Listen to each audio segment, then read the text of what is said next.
It's fortuitous.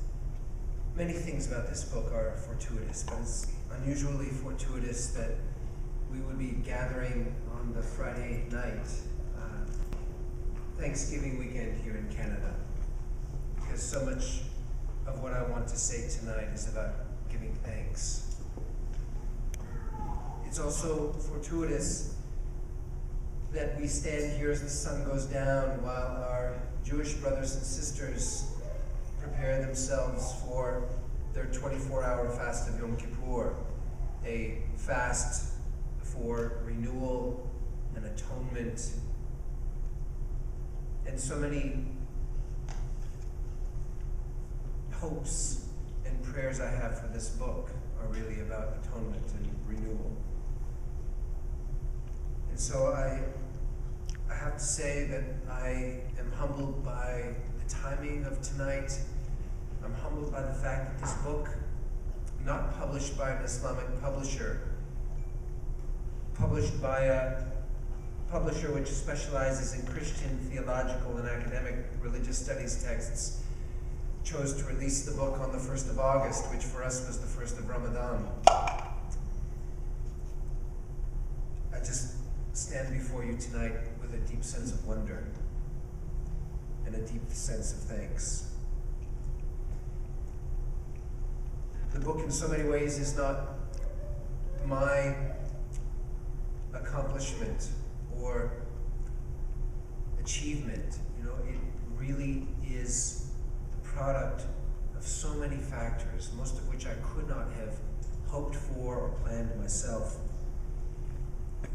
And so first I want to give thanks for this place, the Noor Center, the Noor Cultural Center, for the dream and vision of Samir's father, and thanks to him for sacrificing so much to bring this vision into a reality. And thanks for his extremely capable daughter, of whom I think he would be extremely proud in the way she continues to see that vision through and to expand upon that vision, both with her wisdom and the wisdom of her children and the wisdom of her family and the community. And also thanks to York University, who in cooperation with this place provided me the stability and the security I needed to see this work to its completion. You know, I would also like to give thanks to all the people, some of whom here are mentioned in the book and some of whom here are not mentioned, and many of whom are not here tonight. But this book is really the product of so many people who have given so much to me, have taught me so much, who have sacrificed so much for me and for the larger work that has consumed my life in recent years. You know, this book for me is a lesson of how good things can come from adversity and hard experience. You know, the early version of this book, which Samira initially read, was called The Mystic Fish, in honor of the mystical whale or large fish mentioned in the Surah of the Cave. And this is a story that is told little by little throughout the book, and a story that ultimately concludes the book with some final reflections upon Moses' experience with his spirit guide. But this was a book that was born because we fled, after 9/11, we fled a place that had been our home. We fled a place that became a place of fear and intimidation, and ended up in a new place. We ended up on the West Coast in Eugene, Oregon, at the University of Oregon, and it was there that a crisis unfolded that gave rise to the writing of the initial chapters of this book. And so, in so many ways, I have to be grateful for the adversity and for the hard experience which drove us from our home to a new place where we would discover a need, a crisis that we responded to in the initial crafting of these chapters.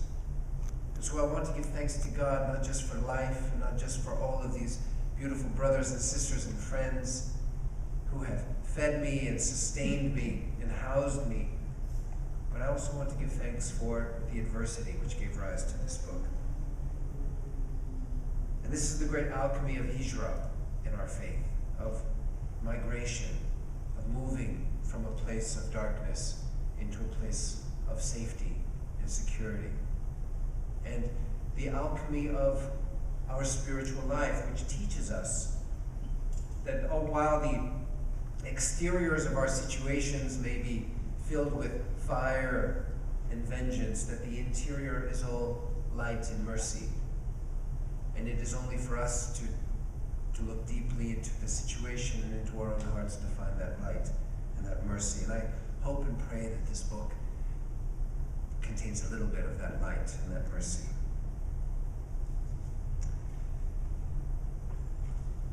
You know, this book is also about service. Serving a world that continues to be overshadowed with many forms of ignorance, certainly many forms of violence, and certainly many forms of fear. And so this book really is intended to be simple, heartfelt, and communicated in such a way that it might just, as a little tiny modest offering, it might work its way through the many levels and the many shields of fear and intimidation and prejudice that are so powerfully operative in our world today.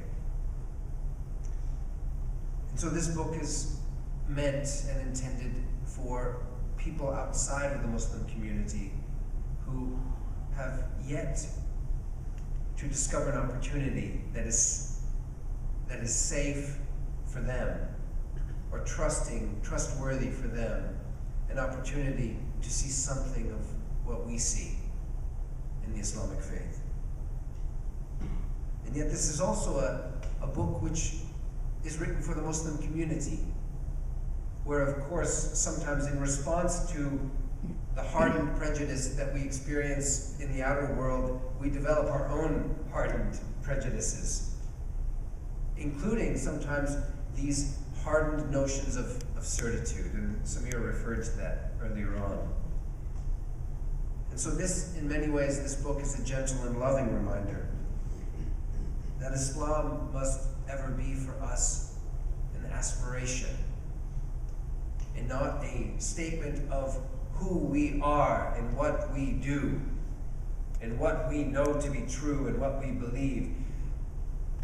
All of that might be good, but that's not Islam. When we come back to the core, we come back to this understanding, even a linguistic understanding, that Islam is an act. It's a verbal noun in Arabic. Al-Islam in Arabic is an act, and it means the act of surrendering oneself to God. And that's an act that for me is not finished, not by a long shot. And that's an act that for our community is not finished. And so for us, we have to be reminded that Islam is not something we have, and it's not something that we are. It is a lofty goal that we aspire to achieve.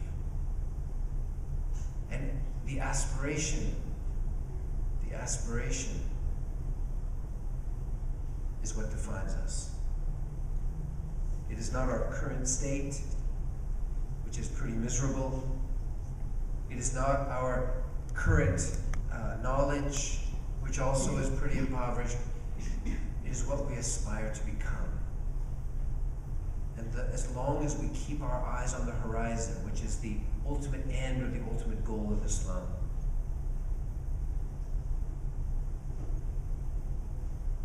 the horizon which contains a reunion not with the law of Islam or with our knowledge, but a horizon that involves the mysterious coming home to God, who made us into ourselves as we were truly created to be, It is the mystery of that reunion and that ultimate end, or what we call the telos or teleology of Islam. That is really what defines this faith and the many interlinked faiths that have sprung from God's teachers throughout history. And so this book begins by asking the question, not what is Islam, but who are we and why are we even asking the question? And so we begin to work through the many layers, especially here in the West, that affect the way we experience the very words of Islam. The way we experience Islam, the way we experience Muslim. Sandra, the key. And invariably, I didn't see her.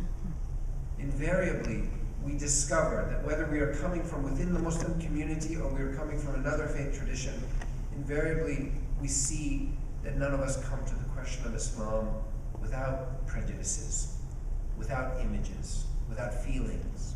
Those feelings might be defensive, trying to assert the truth of Islam versus the appearance of Islam, or those feelings might be accusatory. But however we begin, we have to become aware of ourselves and what we're bringing to the question of Islam.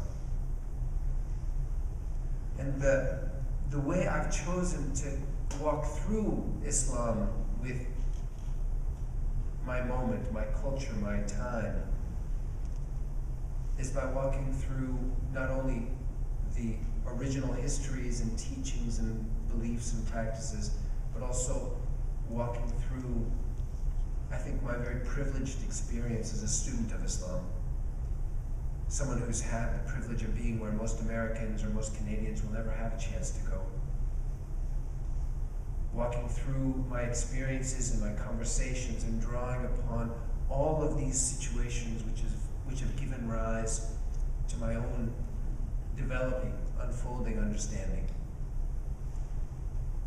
And so these stories, as we walk through my own personal narratives, they're not told because my life is so important, but they're told in the hope that those real life scenarios might offer us insights into what Islam is about and what Islam is teaching. And so I've never viewed this book as an autobiographical book. I've always viewed this as a book about Islam, but told and taught in such a way that it is very grounded in our contemporary world and very grounded in the earth of my own life experience. And so, as I offer this book as a very humble token of my gratitude to Noor, to York, to all of you, my gratitude to the Jewish teacher in my Catholic high school who taught me Arabic for the first time, my gratitude to the Catholic priest who took me to the Middle East for the very first time when I was just 17. My gratitude to that same Catholic priest who taught me my first course about Islam in a very open-hearted and open-minded way. My gratitude to all of my subsequent teachers who always encouraged me to study what I was studying and taught me not to fear it. Even as I myself became very intimidated and fearful about what I was studying and the powerful hold it had upon my inner being. So even as this book is a token of gratitude, it's also offered very humbly as a word of healing to a time that is very wounded, very sick, and very much in need of healing. And I can only release it in the hope and the prayer that it touches at least one or two hearts that need touching in this moment.